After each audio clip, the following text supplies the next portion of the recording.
Hemos perdido el segundo motor. En las alturas sobre el Mediterráneo, dos pilotos tienen dificultades con la avería de uno de los motores. Reencendido de motor, negativo. El primer motor se ha parado. A 72 kilómetros de la costa, el piloto toma una decisión difícil. Preparados para el amerizaje. Señor, ten piedad. Los pasajeros se ven obligados a tomar decisiones de vida o muerte. No infléis los chalecos.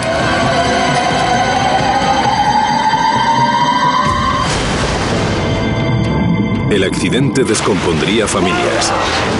Pondría en marcha un enorme dispositivo de rescate en alta mar.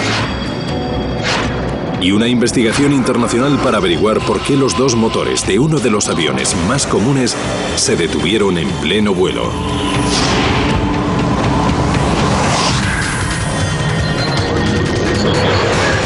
Mayday, Mayday.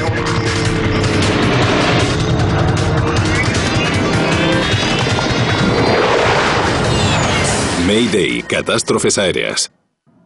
Esta es una historia real, basada en los informes oficiales y los testimonios de los testigos. Amerizaje. 6 de agosto de 2005, Bari, Italia. Una antigua ciudad portuaria en el mar Adriático, donde el pasado se mezcla con el presente. Al norte de esta histórica ciudad se encuentra el Aeropuerto Internacional de Bari, donde circulan 10 de las principales aerolíneas y 500.000 de pasajeros al año. Una de estas aerolíneas es la tunecina Tuninter. El capitán Shafiq Garbi es uno de sus pilotos. Hoy está al mando del vuelo 1153. Este tunecino de 45 años es un piloto militar con un historial de vuelo impecable. El copiloto de Garbi es Ali Kebayer, de 28 años. ¿Cuánto combustible vamos a añadirle? 400 kilos. ¿2.700 en total? Sí. El comandante Garbi y su copiloto han volado de Túnez a Bari para recoger a 34 pasajeros italianos. Ahora se dirigen a la isla de Yerba, un destino turístico en Túnez.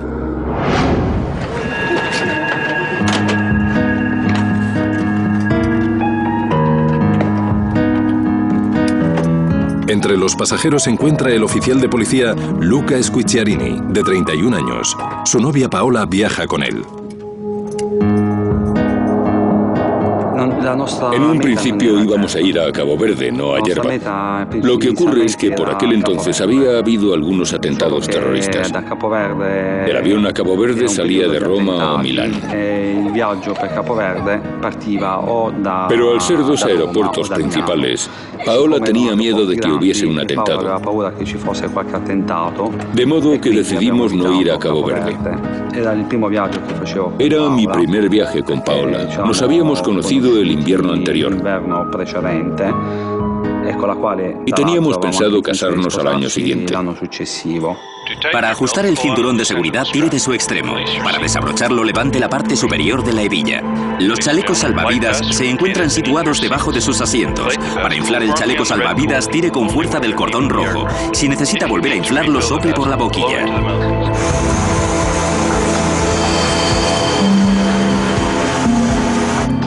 TSLBB, vuelo 1153. Tiene permiso para despegar. Recibida autorización para despegar. Lista antes del despegue. La tripulación vuela en un ATR-72 francés. La turbohélice pequeña es perfecta para vuelos cortos. No requiere un gran mantenimiento y no consume mucho combustible. Poco después de las 2:30 de la tarde, el avión despega. 49 minutos tras el despegue, el vuelo 1153 se encuentra a 645 kilómetros de su destino, Yerba.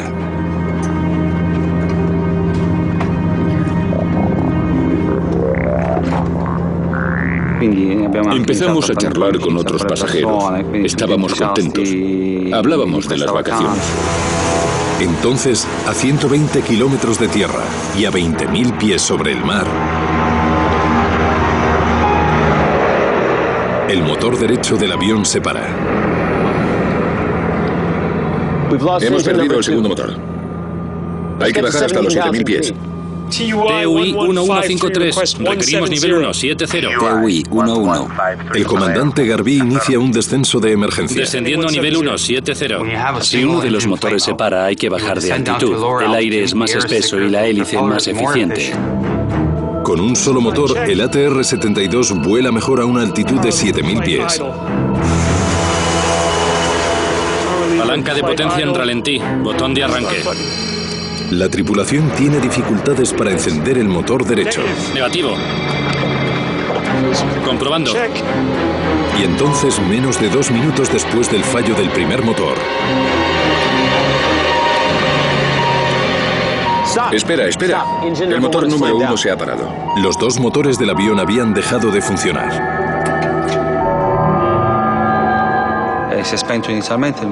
El motor se detuvo. Lo primero que pensamos fue que se trataba de un atentado terrorista, porque había habido muchos en aquella época. No sabíamos qué es lo que estaba pasando, así que miramos hacia la cabina para ver si había alguien intentando sabotear el avión. El avión desciende ahora a una velocidad de 2,5 kilómetros por minuto directo al mar. Mayday. Mayday. Aquí TUI 1153. Hemos perdido los 2 motores. Solicitamos aterrizaje inmediato en Palermo.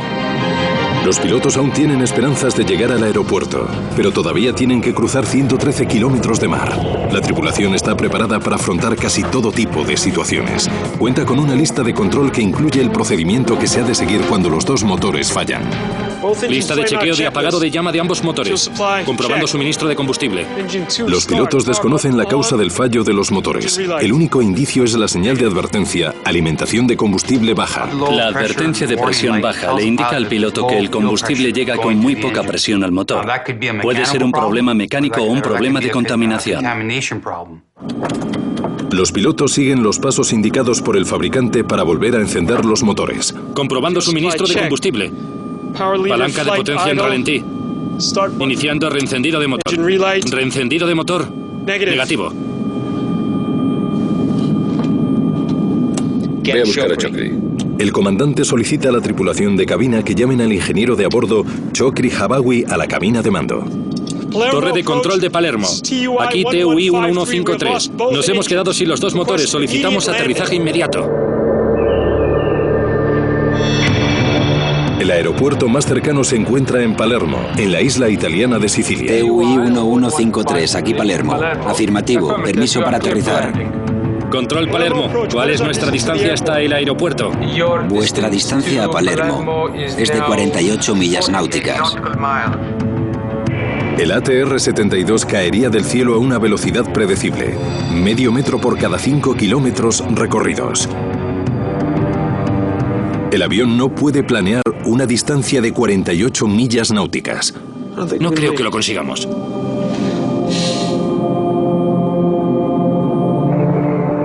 Si no pueden volver a poner en marcha los motores, se verán forzados a amerizar.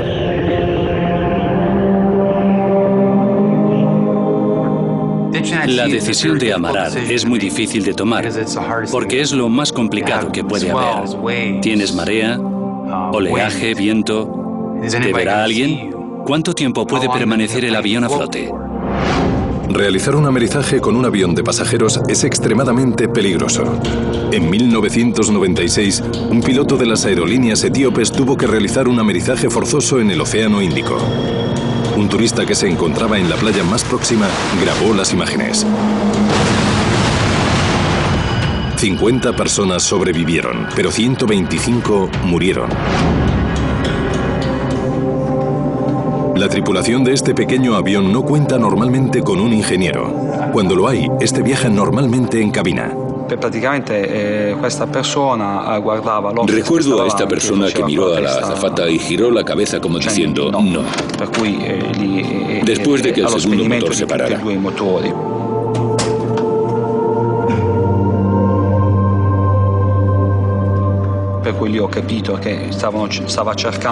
Ese gesto revelaba que no había nada más que hacer. La tripulación del vuelo 1153 ha hecho todo lo que estaba en sus manos. Se les agota el tiempo y las opciones. El ingeniero de vuelo Chokri Habawi se ha unido al intento imposible de encender los motores. ¿Habéis seguido la lista de chequeo? Sí. El comandante tiene la esperanza de que el ingeniero sepa algo que no esté escrito en la lista de control. Intento de reencendido de los motores. Motor de la derecha primero. Suministro de combustible. Comprobado. Botón de arranque del motor 2 en on. Reencendido del motor. Negativo. Control Palermo, aquí TUI 1153. ¿Hay algún aeropuerto más cercano donde podamos aterrizar? Negativo, 1153. El aeropuerto de Palermo es el más cercano a vuestra posición. No lo conseguiremos. Preparados para el amerizaje. Señor, ten piedad. El comandante ha decidido aterrizar en el mar. Puede imaginarse cómo cundió el pánico. La gente gritaba y lloraba. Mantengan la calma y sigan las instrucciones de la tripulación. Había unos pasajeros en los asientos delanteros que tenían una niña pequeña. Ella había estado jugando y estaba tan emocionada. Ver ahora el pánico reflejado en la cara de su madre me hizo sentir muy triste. TUI 1153, ¿cuál es vuestra carga de combustible? Panel de combustible de cabina, 1800 kilos. El indicador de combustible del comandante Garbi muestra que queda mucho carburante, pero por alguna razón ninguno de los motores consigue ponerse en marcha. Apenas 10 minutos después de que comenzara el problema, el avión se encuentra a 7000 pies sobre el mar y continúa cayendo. Fuera reina el más absoluto silencio, pero en la cabina cunde el pánico. Quédense en sus asientos y abróchense los cinturones. Mi primer instinto fue desabrocharme el cinturón para evitar quedar atrapado en el agua. No quería quedarme atrapado en mi asiento y hundirme. En segundo lugar, me puse el chaleco salvavidas y lo inflé rápidamente. Lo hice para suavizar los posibles golpes del impacto. No infle el chaleco hasta que salga del avión. Cuando un avión ameriza, lo más probable es que se llene de agua. Por eso los procedimientos de seguridad exigen a los pasajeros que inflen los chalecos una vez se encuentren fuera del avión. De otra manera podrían quedarse atrapados dentro del fuselaje inundado y ahogarse. En el accidente de las aerolíneas etíopes, muchos de los pasajeros hicieron caso omiso a esta advertencia y se ahogaron después de haber sobrevivido al primer impacto. Negativo. Los motores averiados no son el único problema al que se enfrenta la tripulación. Muchos de los instrumentos obtienen la energía de los motores. Sin ellos, muchos indicadores vitales no pueden funcionar.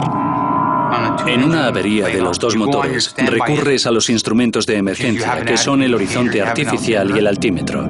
Suministro de combustible comprobado. La tripulación continúa intentando poner en marcha los motores, pero es evidente que ya se les ha agotado el tiempo. No funcionan. Confirmen la distancia, por favor. La distancia es de 32 kilómetros. Barcos, veo barcos. No está escrito en ninguna lista de chequeo que haya que amarar cerca de un barco o nave, pero es una buena decisión del comandante porque el rescate puede comenzar inmediatamente y por tanto las posibilidades de sobrevivir aumentan. Control Palermo, aquí TUI 1153. No podemos llegar al aeropuerto. Vemos dos barcos a la izquierda. Nos dirigimos allí. Si podéis, avisadlos. El comandante Garbi pone rumbo hacia los barcos. ¿Podéis enviar helicópteros o algo parecido? ¡Rápido, rápido, rápido! Emergencia. A todas las unidades marinas. Avión en apuros a 20 millas náuticas de Palermo. Antes de que el avión choque contra el agua, los equipos de rescate están en camino. Presurización automática en dump. Aunque es una maniobra poco común, existe también una lista de control referente a los amerizajes. Antes de aterrizar sobre el agua, la tripulación se asegura de que el tren de aterrizaje esté retraído para que el impacto resulte menos brusco. Palanca de tren de aterrizaje, arriba. En un amerizaje, el piloto ha de asegurarse de que el avión está en la posición más aerodinámica posible para que se deslice sobre el agua. Los pilotos deben controlar no solo los sistemas del avión, sino también evaluar las condiciones del mar. Tienen que evitar colisionar contra una ola.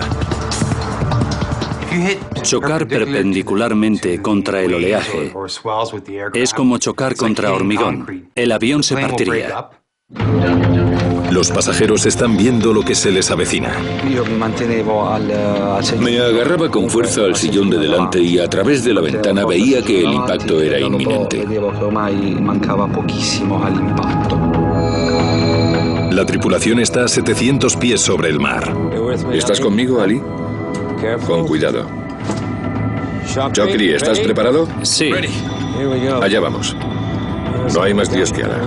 Mohamed es su profeta, en el nombre de Dios misericordioso. Misericordioso.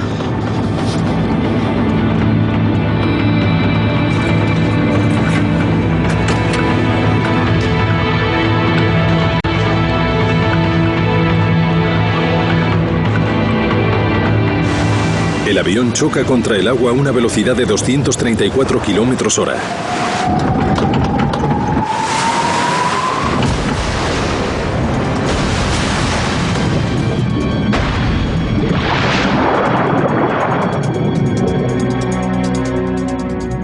Perdí el conocimiento.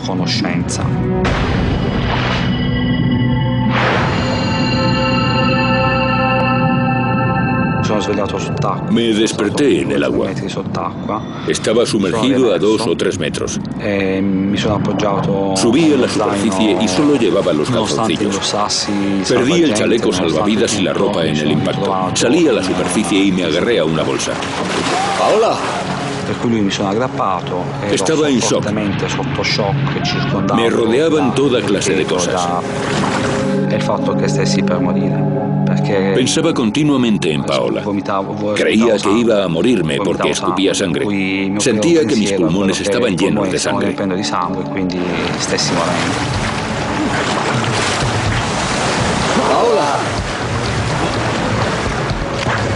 El comandante Garbi ha sobrevivido, pero está gravemente herido. El copiloto Ali Kabayer también ha sobrevivido, pero el ingeniero de vuelo Chokri Habawi no lo ha conseguido. Ninguno de los barcos cercanos vio al vuelo 1153 colisionar contra el mar. El avión se ha roto en 3 partes. La cola y la mayor parte del fuselaje se han hundido en el fondo del mar. Sin embargo, la sección más grande que contiene las alas queda a flote. Se convierte en una improvisada balsa salvavidas para los supervivientes. Pero no todos los pasajeros han sobrevivido. Muchos no han logrado salir del avión a la superficie.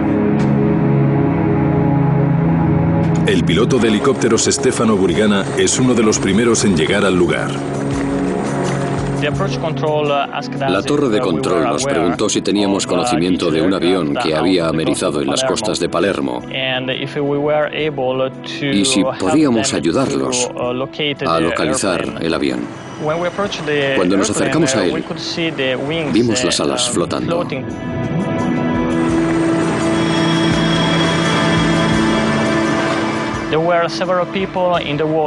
Había gente en el agua. Había gente alrededor de ellas, con los chalecos salvavidas. Burigana detecta a Luca Squicciarini que se aleja flotando del resto. Había un hombre sin chaleco y se encontraba más alejado de los restos del avión. Decidí ir hasta él y tirarle uno de nuestros chalecos salvavidas. En una hora, el lugar del accidente se llena de equipos de salvamento. Buscan a supervivientes desde el agua y desde el aire.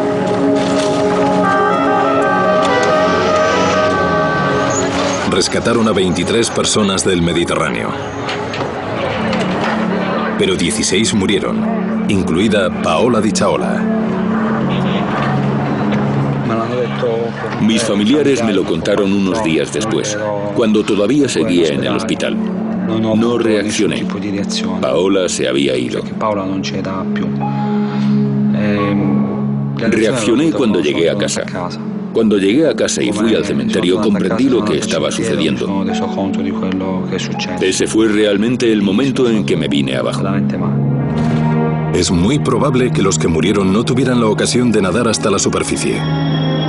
Las heridas tan graves les habrían impedido escapar después de que el avión chocase contra el agua.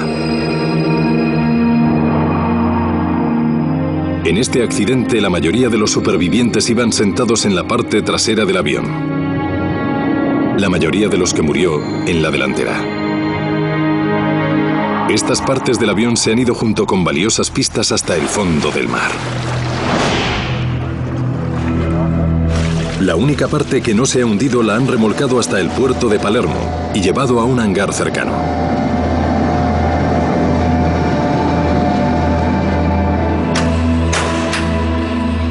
Un equipo de la Agencia Nacional Italiana para la Seguridad del Vuelo, la ANSV, comienza a buscar pistas. El objetivo de su trabajo, averiguar por qué los motores se pararon en mitad del vuelo 1153. Necesitamos recopilar todas las pruebas que podamos para poder dar respuesta a las dos preguntas principales. ¿Qué ocurrió y por qué? Los dirige el jefe de investigación de la ANSV, Vincenzo Penetta.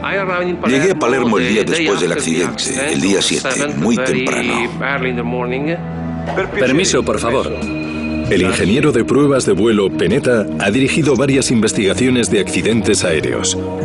Los motores y el fuselaje central del vuelo 1153 han sido recuperados. El resto del avión descansa en algún lugar cerca de la costa siciliana. El mayor reto de la investigación residía en que el registrador de datos de vuelo y el registrador de voz de cabina, así como el fuselaje frontal, se encontraban a 1500 metros bajo el mar. Mientras que la Marina italiana busca los restos del naufragio y las cruciales cajas negras, el fabricante europeo de la aeronave ayuda a los investigadores italianos. Giuseppe Caldarelli ha venido para averiguar si se trata de un defecto del avión ATR. Cada vez que ocurre un accidente, aunque solo muera una persona, es una catástrofe para mí. Cientos de ATR-72 cruzan los cielos cada día. Estas aeronaves tienen una estructura muy consistente y sistemas sólidos, y resultan muy rentables. Juntos, Penetta y Caldarelli se disponen a averiguar por qué los dos motores de un avión tan moderno se pararon en pleno vuelo. Aquí TUI 1153, hemos perdido los dos motores. Para que no vuelva a suceder. Comandante Garbi, ¿cómo se encuentra? Me estoy recuperando, gracias. Los investigadores quieren saber qué es lo que ocurrió en la cabina del vuelo 1153 de Tuninter cuando los motores se detuvieron. Sin el registrador de voz de cabina, han de confiar en los recuerdos de la tripulación y los pasajeros supervivientes. La causa principal del fallo de ambos motores pudo haber sido la falta de combustible. Pero de acuerdo con el comandante Shafiq Garbi, la falta de combustible no fue el problema. ¿Cuánto combustible había? El indicador de cantidad de combustible marcaba 1800 kilos. ¿Cuál es vuestra carga de combustible?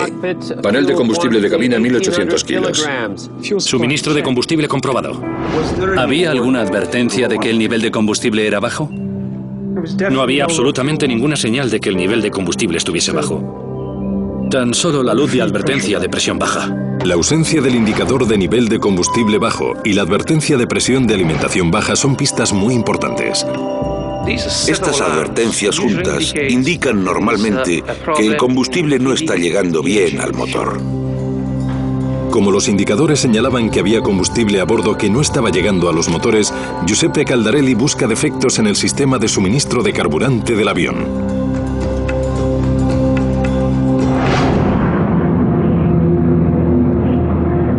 Cuatro años antes, un Airbus de Air Transat había sufrido un corte en el conducto que suministra el carburante al motor derecho. El avión acabó perdiendo todo el combustible y los dos motores se pararon.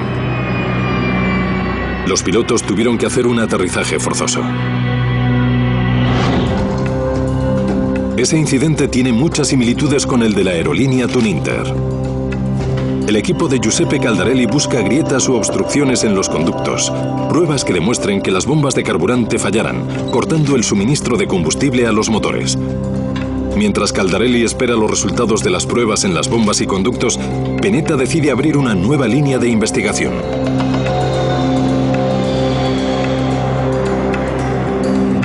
estudia la posibilidad de que el carburante de a bordo estuviese contaminado. La contaminación del carburante puede deberse a 4 o 5 razones.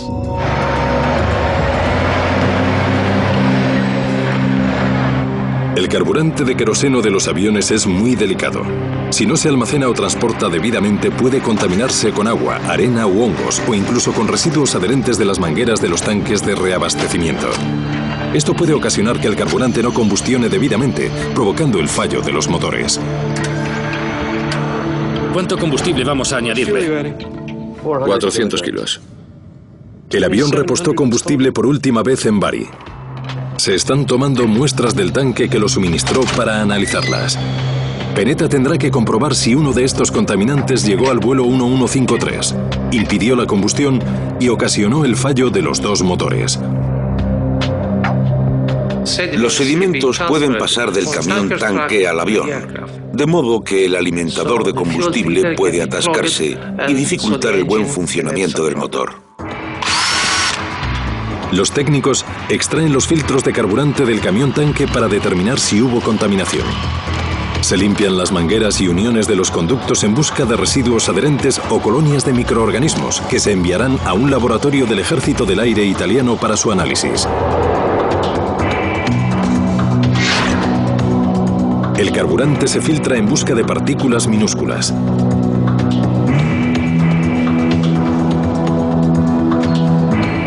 Y se examina minuciosamente por si contiene impurezas.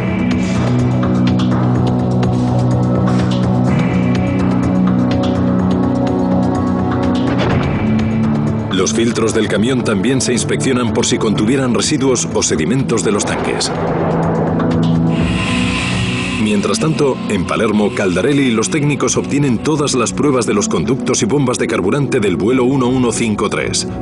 Las pruebas son rigurosas, los resultados concluyentes. El conducto de alimentación estaba en buen estado, no había fugas. Si el sistema de suministro de carburante funcionaba correctamente y los 2 pilotos recordaban que había bastante combustible, ¿por qué fallaron los motores? Cuando los resultados de la prueba del tanque de Bari llegan, estos también son concluyentes. Los filtros, las uniones del conducto y el tanque del aeropuerto de Bari están limpios. Se descarta entonces la posibilidad de que el carburante estuviese contaminado como causa del fallo de los 2 motores. Hasta aquí los investigadores aún desconocen qué es lo que ocasionó la avería del Tuninter 1153. Pero algo se le escapaba a Peneta. Si el avión estaba cargado de combustible y el combustible se almacena en las alas, ¿cómo es que flotaron? La flotación de las alas indica que estas no pesaban mucho. ATR nos dijo que si la cantidad de carburante que se suponía que había, unos 2.000 kilogramos, estaba en los tanques, las alas no habrían podido flotar. Peneta sospecha que el avión no contenía tanto carburante como los pilotos creían, pero no sabe a qué puede ser debido. A las 2 semanas de investigación, Peneta obtiene una pista muy relevante.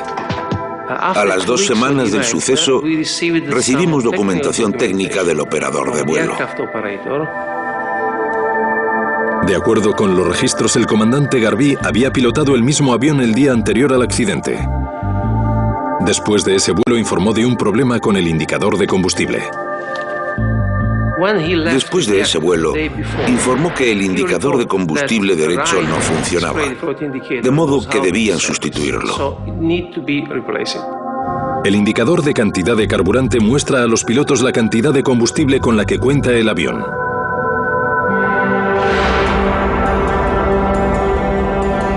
Las luces del indicador no estaban funcionando bien y el comandante Garbí lo anotó en el registro de mantenimiento. Comprobamos que habían cambiado el indicador de cantidad de carburante el día antes del accidente. El registro de mantenimiento plantea la posibilidad de que el mecánico hubiese instalado un indicador de cantidad de carburante que no era el adecuado para ese avión. Parece ser que el número del modelo no es el correcto. Tuninter vuela con dos modelos de la flota ATR, el ATR-42 y el ATR-72, que es más grande.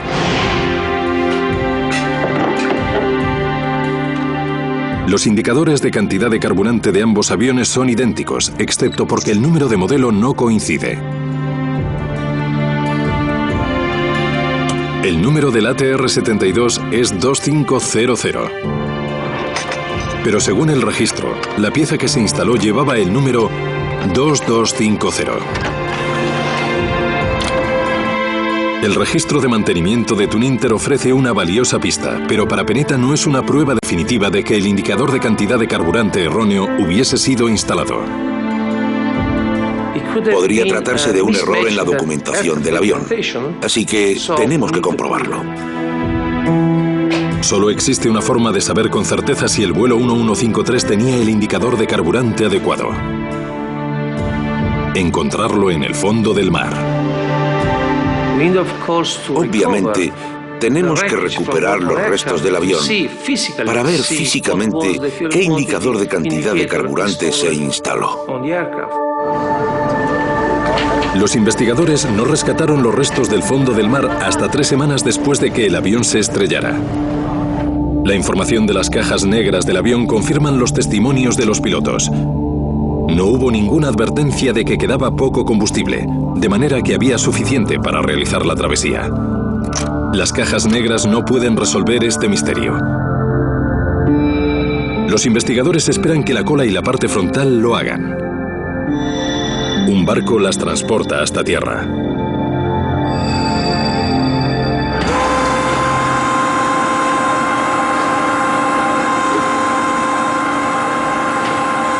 Peneta está presente cuando descargan la cabina. Solo le interesa comprobar una cosa.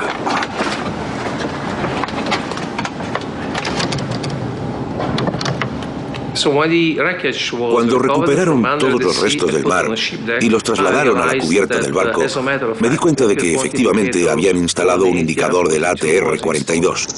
Fue como si hubiésemos encontrado el arma del crimen. Habían instalado el indicador equivocado en el vuelo 1153. Peneta por fin tiene la prueba que ha estado buscando. El indicador de cantidad de combustible recopila datos de los sensores instalados en los tanques de combustible y calcula la cantidad. Pero como los tanques del ATR-42 no tienen la misma capacidad que los del ATR-72, no se pueden utilizar los mismos indicadores. Los técnicos realizaron pruebas rellenando los tanques del ATR-72 con los indicadores no válidos. Y los resultados son escalofriantes.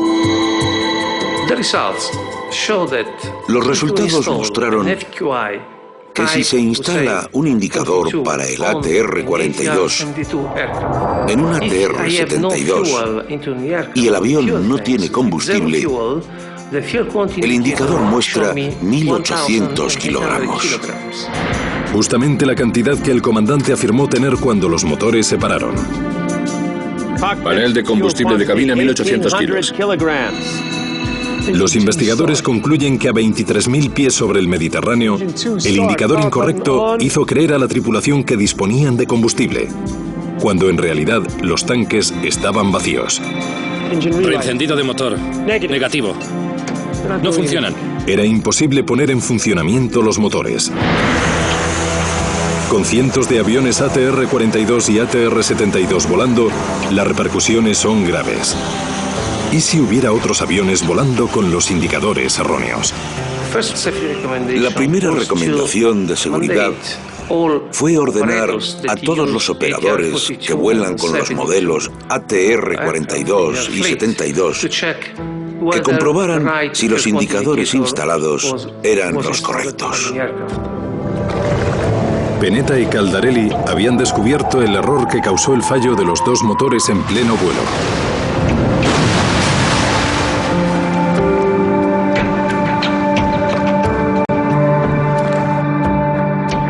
Pero el caso aún no está cerrado. Los procedimientos regulares de vuelo tendrían que haberse percatado del error antes del despegue y haber prevenido el desastre. El avión que pilotaba el comandante Garvey había tenido una reparación la noche antes de estrellarse. El indicador de combustible señalaba 790 kilos de combustible en el tanque.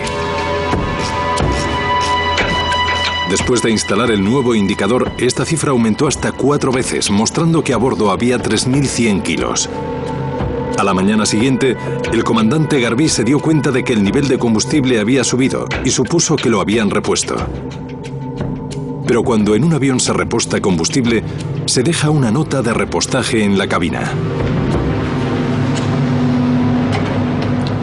¿Y la nota de repostaje? El piloto le preguntó al técnico de operaciones dónde estaba la nota de repostaje, pero este no pudo encontrarla.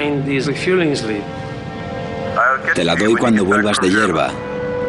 Recibido. No había ninguna nota de repostaje porque el avión no se había repostado.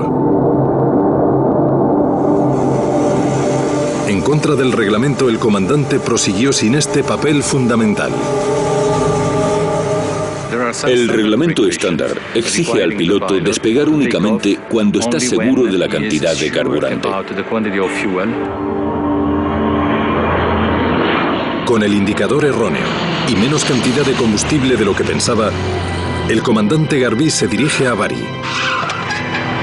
y llena el avión de pasajeros para el último tramo de vuelo hasta Yerba. ¿Cuánto combustible vamos a añadirle? 400 kilos. ¿2.700 en total? Sí. Creyendo que hay 2.700 kilos de combustible a bordo, el comandante Garvey pone rumbo a Yerba. Si hubiese estado instalado el indicador de combustible correcto, el comandante habría sabido que tan solo contaba con 540 kilos. Insuficiente para esa travesía. Mayday, Mayday, Mayday, Mayday. Aquí TUI 1153, solicitamos aterrizaje inmediato en Palermo. Hemos perdido los 2 motores.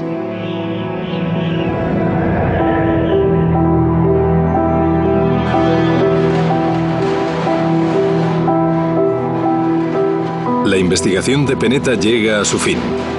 Redacta el último informe. Su colega Giuseppe Caldarelli hace una atrevida declaración. Incluso sin carburante y con los motores averiados, el vuelo 1153 podría haber aterrizado. El avión estaba en una posición que le permitía llegar a Palermo. TUI 1153. Caldarelli se pregunta si los pilotos hicieron todo lo que estaba en sus manos para llegar sanos y salvos a Palermo. TUI 1153. Los investigadores obtienen algunas respuestas inesperadas tras observar a pilotos realizar el mismo vuelo con los mismos problemas en el simulador. Vale, ahora tenemos un grave problema porque el segundo motor se ha parado. La investigación de Vincenzo Penetta sobre el accidente del vuelo 1153 de Tuninter ha desvelado los acontecimientos que lo provocaron. Ahora él y Giuseppe Caldarelli tienen que resolver una cuestión. ¿Cometieron los pilotos errores que costaron la vida de los pasajeros? No lo conseguiremos. Preparados para el amerizaje. Caldarelli y su equipo estudian las especificaciones del avión y llegan a una conclusión sorprendente. El vuelo 1153 podría haber planeado hasta Palermo.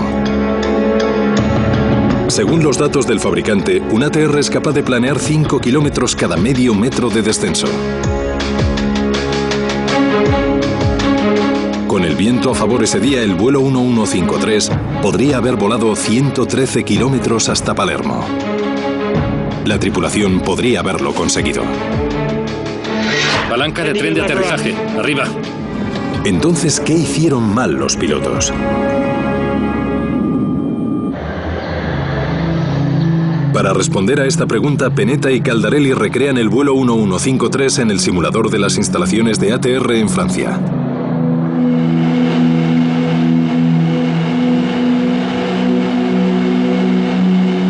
Pilotos de pruebas intentan pilotar un ATR-72 113 kilómetros desde la altitud a la que el vuelo 1153 perdió el segundo motor.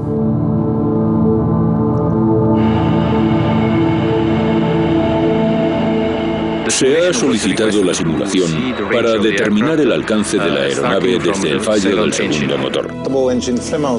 Con el fallo de 2 motores, tienes que estar muy seguro de la configuración del avión para procurar mantener en lo posible la altitud, la distancia de vuelo antes de que se estrelle. Espera, espera. El motor número 1 se ha parado. Sin los dos motores funcionando, la prioridad es mantener el avión planeando el mayor tiempo posible. Para conseguirlo, los pilotos pueden cambiar el ángulo de las hélices.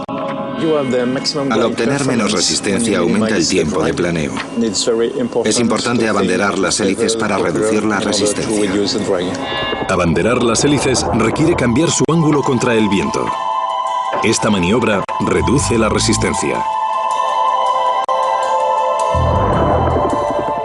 Cuando quieres reducir la resistencia de las hélices en vuelo, primero tienes que disminuir la palanca de potencia al ralentí y a continuación la palanca de control de revoluciones de la hélice. Los pilotos no abanderaron las hélices cuando los motores se pararon. Las hélices opusieron una enorme resistencia. De haberlo hecho, la tripulación del vuelo 1153 podría haber pilotado más allá de donde llegó.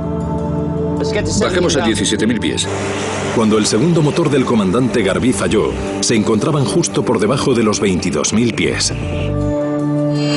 Para seguir reduciendo la resistencia a esa altitud, el avión debería haber disminuido su velocidad a 255 km/h, que es la velocidad de planeo ideal del ATR-72. Sorprendentemente, para recorrer una mayor distancia, el piloto no debe volar a la velocidad máxima.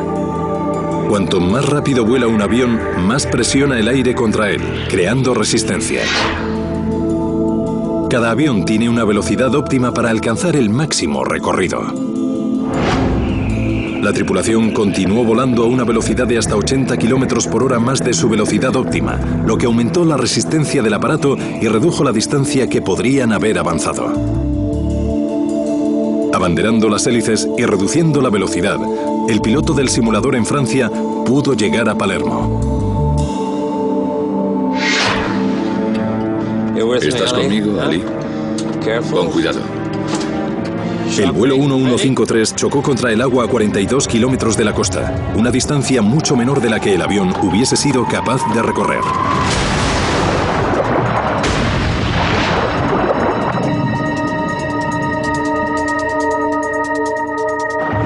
La simulación confirma que la tripulación podría haber conseguido aterrizar. Teóricamente hubiera sido posible alcanzar la costa, pero hubiese sido muy difícil.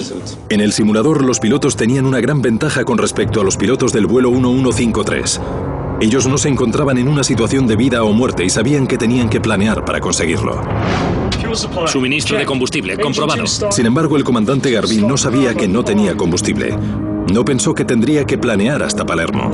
En su lugar, Garvey se centró en intentar encender los motores, y abanderar las hélices no es parte de ese procedimiento. Si el comandante hubiera sabido que se había agotado el carburante, seguramente habría actuado para maximizar el planeo. Al darse cuenta de que los motores no se encendían, se concentró en encontrar un lugar donde amerizar el avión. El comandante Garvey también tuvo que lidiar con la falta de instrumentos e interrupciones de radio. TUI 1153, ¿cuál es vuestra carga de combustible? Panel de combustible de cabina, 1.800 kilos. Y más importante aún, el comandante Garvey tenía que considerar las vidas de 34 pasajeros. Obviamente es mucho más fácil hacer frente a este tipo de situaciones en el simulador, porque si te equivocas, si estrellas el avión, tienes el botón mágico Restaurar y vuelta a empezar. En la vida real no es así. Tienes la vida de los pasajeros en tus manos y la tuya propia. La distancia es de 32 kilómetros. No lo conseguiremos. La simulación subraya la importancia de una preparación adecuada para enfrentarse a situaciones poco probables, como el fallo de dos motores. Es una situación muy poco común en aviación. El informe de Vincenzo Penetta insta a las aerolíneas a entrenar a sus pilotos en el amerizaje sin motor. Una mejor preparación de los pilotos es solo una de las 17 recomendaciones en el informe sobre el accidente. Quizá la más importante sea la recomendación a ATR de que rediseñe el indicador de cantidad de carburante. Para prevenir que se pueda instalar un indicador de cantidad de carburante del modelo 42 en uno del modelo 72 y viceversa. Para evitar que los mecánicos instalen la pieza incorrecta, Peneta opina que lo mejor sería rediseñar los indicadores de manera que quepan únicamente en un modelo de avión. 9 personas están acusadas de negligencia criminal por el accidente del vuelo 1153, incluido el mecánico de Tuninter que instaló el indicador de cantidad de carburante equivocado y el comandante Garvey.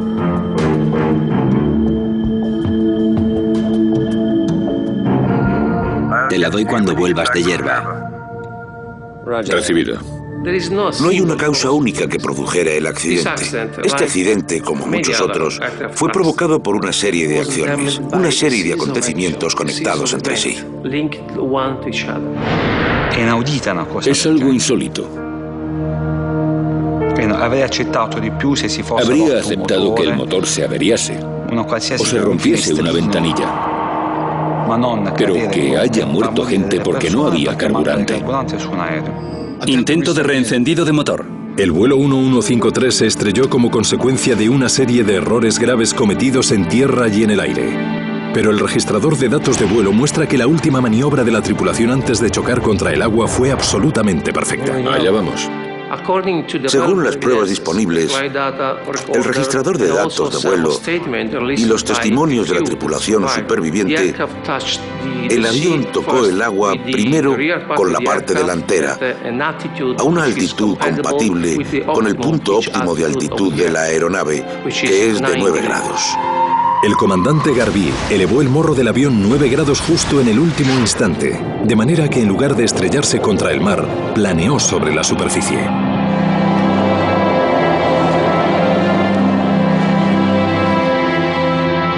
Lo más probable es que esta maniobra haya salvado vidas, ya que permite a los pasajeros escapar del avión, evitando una tragedia aún mayor.